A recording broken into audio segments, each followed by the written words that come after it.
nila na kabaliktaran ang nararamdaman nila sa sinasabi nito? Na ayon nga lang lahat ng mga kaibigan, lalong-lalo na kayong pamilya nila, na nandito lahat ngayon dahil kayo ang nagturo sa kanila kung paano ang magmahal ng totoo, kung paano ang pagtanggap at pagpapahalaga sa isang tinatawag na sagradong kasal. Patuloy pa ng pare, isang masigabong palakpakan ang bumalot sa paligid. Simulan na natin ang kasal, anya, at sinimulan na nga. Tumagal ang seremonya ng mahigit 1 oras. Narating nila ang parte ng seremonya na kailangan nilang bigkasin ang kanilang wedding vows. Nauna si Gabriel. Hinawakan niya ang kamay ni Alexa saka ito tinitigan.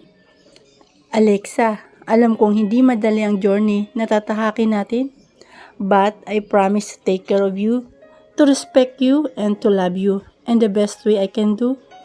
Pwede mo akong batukan kung hindi ako nagbibehave. Huling biro pa ni Gab. Hindi napigilan na mapangiti ni Alexa. Nagtawanan at tuloy lahat dahil sa huling binigkas ni Gabriel. Agad na pinisil ni Gab ang kamay ni Alexa. Nang masabi ang simpleng bao na silang dalawa ang gumawa, si Alexa naman ang bibigkas sa bao niya. Dahan-dahan muna niyang hinigpitan ang hawak sa kamay ni Gabriel. Nang una ay hindi ko lubos maisip na ikakasal ako kay Mr. Villaferte.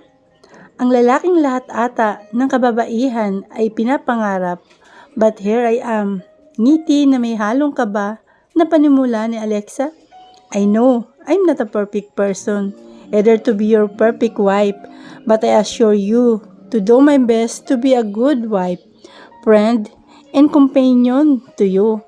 Mahaba-haba at magiging kakaibang journey ng buhay natin, pero alam kong kakayanin natin basta magkasama tayo.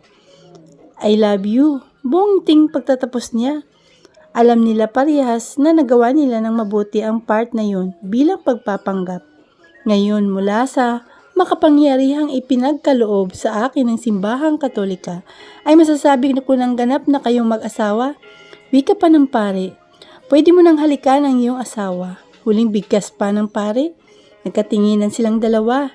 Ito ang parte na hindi nila napagpraktisan dalawa. Kung bakit hindi nila nagawang mag-practice. Hindi naman nila yun unang beses na mahalikan o hahalikan dahil nagawa na din naman nila sa past na nakarelasyon nila. Ngunit ngayon na silang dalawa na ay naging awkward tuloy ang sitwasyon. Siniyasan ni Gabriel si Alexa sa mata na sige, gawin nila dahil kailangan.